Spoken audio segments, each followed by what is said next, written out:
मध्य प्रदेश के बालाघाट विधानसभा में डाक मत पत्र पर हुए बवाल का मामला थमने का नाम ही नहीं दे रहा है। कांग्रेस पार्टी द्वारा 30 नवंबर को जिला पंचायत अध्यक्ष सम्राट सिंह सरस्वार के निवास पर एक प्रेस वार्ता आयोजित की, जिसमें लांजी की विधायक हिना कावरे, बैहर विधायक संजय सिंह उइके, बालाघाट प्रत्याशी अनुभा मुंजारे, वारासिवनी प्रत्याशी विवेक विक्की पटेल उपस्थित रहे। इस दौरान प्रेस को संबोधित करते हुए जिला अध्यक्ष और बैहर विधायक संजय उइके ने जिला निर्वाचन अधिकारी कलेक्टर डॉक्टर गिरीश कुमार मिश्रा को हटाए जाने की मांग की, तो वही लांजी विधायक हिना कावरे ने सीधे आरोप लगाते हुए डाक मतपत्र के सहायक रिटर्निंग अधिकारी वारासिवनी कृषि महाविद्यालय में पदस्थ डॉक्टर शरद बिसेन पर गंभीर आरोप लगाया। उन्होंने कहा कि वे बालाघाट प्रत्याशी गौरीशंकर बिसेन के रिश्तेदार हैं, रिश्ते में भतीजे लगते हैं। तो क्या उन्होंने निर्वाचन आयोग को इस बात की जानकारी या नहीं दी? यदि इस बात की जानकारी दी गई तो फिर किस आधार पर जिला निर्वाचन अधिकारी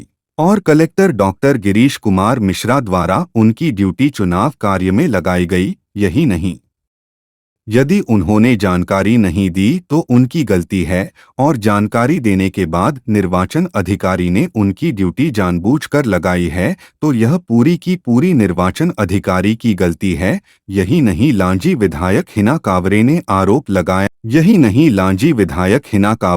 आरोप लगाया रिटायर्ड लाल बर्रा के पूर्व बीआरसी केजी बिसेन भी दोषी है।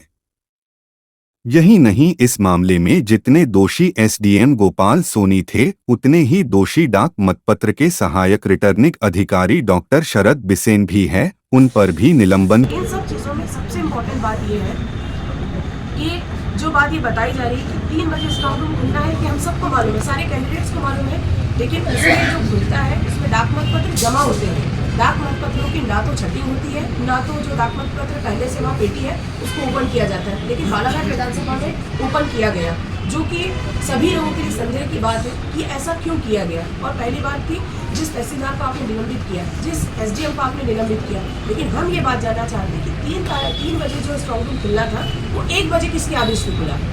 क्योंकि हमको इस बात की जानकारी है कि मिस्टर बिसेन, हाँ पूरा नाम मुझे नहीं पता, लेकिन मिस्टर बिसेन जो है वो इसके हेड है, डाक मतपत्र के उनको हेड बनाया गया, उनके ही आदेश के अनुसार जो है ये डाक मतपत्र की स्ट्रॉन्ग रूम 1 बजे खोला गया। तो हमारे लिए सबसे पहली बात तो ये है कि आपने एसडीएम पे कार्रवाई कर दी, आपने तहसीलदार की कार्रवाई कर दी, लेकिन इन दोनों ने किसके आदेश पर स्ट्रॉन्ग रूम खोला? पहली बात तो उसकी जांच होनी चाहिए। और यदि उन्होंने मिस्टर बिसेन के कहने से किया तो हम सबको ये जानकारी है कि मिस्टर बिसेन, डॉक्टर बिसेन जो है वो गौरीशंकर बिसेन जी के बहुत ही निकटस्थ उनके परिवार से ही है, भतीजे हैं उनके। और ऐसी स्थिति में कहीं ना कहीं उद्देश्यपूर्ण उनका रहा होगा। हम लोग को ये संदेह है कि कोई ना कोई गड़बड़ी उसमें हुई है, इसलिए हम चाहते हैं उन पर भी कार्रवाई हो। और जो कार्रवाई कलेक्टर ने आपके, जो कि हमारे जो टीम थी लीगल टीम, उसने जब आपके जिला प्रदेश के निर्वाचन कार्यालय में शिकायत की, वहाँ से जो निर्देश प्राप्त हुए, उसके बाद जिला कलेक्टर ने तहसीलदार को सस्पेंड किया, उसके बाद जिला कलेक्टर ने आपके एसडीएम को सस्पेंड किया।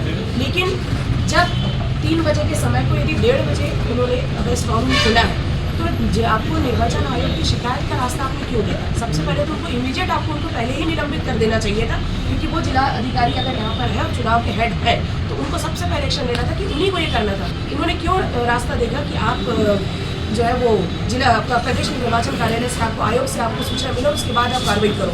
ये हमारे लिए संदेह की बात है। और हमको इस बात का भी संदेह है, हम आपके माध्यम से ये मांग भी करना चाहते हैं, हम विज्ञापन भी आपको दे रहे हैं कि एक तो जिस डाक मतपत्र को खोला गया और जिसकी बंडलिंग की गई, हमको इस बात की आशंका है कि उसमें जिन्होंने भी वोट दिया है, जो हमारे सरकारी अधिकारी कर्मचारी जिन्होंने वोट डाला है, उनकी वोटों के साथ छेड़छाड़ की गई है।